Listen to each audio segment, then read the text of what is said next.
Hello guys, this is Michael H. Manipon presenting School and Community Partnership. School, an institution for educating children, a group of people, particularly writers, artists, or philosophers, sharing the same or similar ideas, methods, or style. Sinasabi dito daw po, yung school daw po ay isang establishment kung saan pwede doon nagsishare ng knowledge na natutunan nila through teaching or reading books, particularly sa mga writers, philosophers, and artists na nagawa nila at gustong ibahagi sa mga tao. Community, a group of people living in the same place or having particularly characteristic in common. It says that ito daw po yung mga tao na bumubuo sa komunidad natin. Sila po yung mga nag, mga taong tumutulong sa kapwa tulad ng sundalo, pulis, a group of people na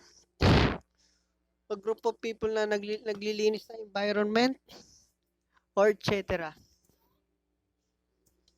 Partnership. A partnership is arrangement where parties known as business partners agree to cooperate to advance their mutual interest. Ito daw po yung nag-organisa ng mga business partners so tulad ng mga kala-kala nila kung may mga interest sila na gustong ibahagi at magkaroon ng share para kumita rin sila. Ito po yon, partnership. School and community partnership. Note guys, bago tayo mag-proceed dun sa i-report ko is, basahin nyo po muna yung sa activity. Kasi ano po ito sinamari ko na lang po. Thank you. According to Ruth Garino, 2017, the student and the community may influence the child's character and determine the quality of formal and non-formal education received. Sabi daw, according daw po kay Ruth Garino, 2017, ang school daw at ang komunidad ay nakakatulong sa bata para madaling ma-access ang edukasyon through formal and non-formal education. The community also offers wide array of learning that enables sociable, interact, and participate to communal affairs. Ang komunidad daw dapat ay ang komunidad po dapat ay bibigay ng knowledge sa society na interact. It means po nun ay nakikibahagi, participate ay tumutulong sa nangangailangan. The school and the community work hand in giving utmost for the learners in order for them to succeed in various life challenges. Ang school at komunidad dapat ay nagtutulungan para may sagawa ang pagtulong sa mga batang natututo at maging successful sa kanilang buhay.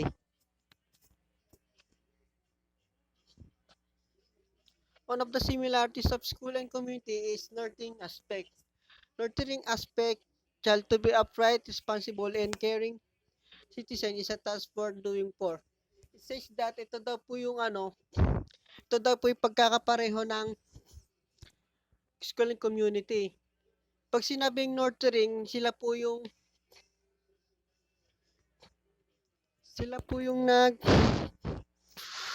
tumutulong para maging maayos at responsable ang mga tao sa komunidad at kapaki-pakinabang. If the child is raised in a way that he could be beneficial to the community, there is no way that he will not able to give pride to the community someday. Kapag daw ang bata ay lumaki sa maayos, at kasamang komunidad, natututunan din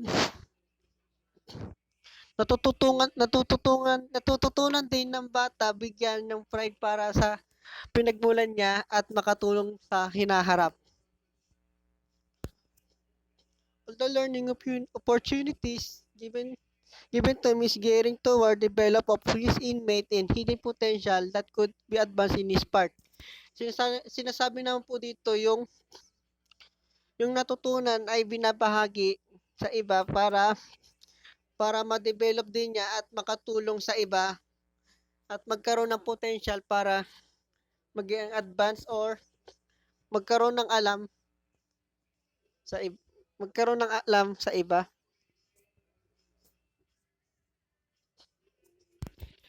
There are times when a child is misbehave in or poor performing. School official and community people are blaming one another to tend neglected their responsibility. Sabi, yung meron pa, ang sinasabi naman dito guys is yung mga batang mahina umintindi, mahina mga makukulit, misbehaving, nakakatulong daw ito upang madaling maturuan at magkaroon ng responsibility sa community balang araw. At the end, the school and the community share common responsibility to raise the child. This is very reason why parents and other teachers, association, brigada eskwela, and other school community activities exist. Guys, naalala niyo po ba yung PDA? Sila po yung naniningil na 50 para sa pampaayos ng electric pan, yung mga ganun po. Ito po pala yung purpose nun. Kaya pala may ganun tayo guys para magkaroon at may share yung communities at tutulungan din natin yung mga school dahil sila rin po kasi sila po yung magtuturo sa mga anak natin upang matuto. Pag sinabing brigada eskwela tuwing Mars po yan, yung tuwing maglilinis ng mga classroom, tumulong na rin sa mga teachers para maglinis. The school and the community are partners for child's sake. If society wanted that no child will be left behind, the school and the community people should work hand in to realize such goal. Sinasabi naman dito guys na dapat ang school at ang komunidad ay nagtutulungan para sa bata.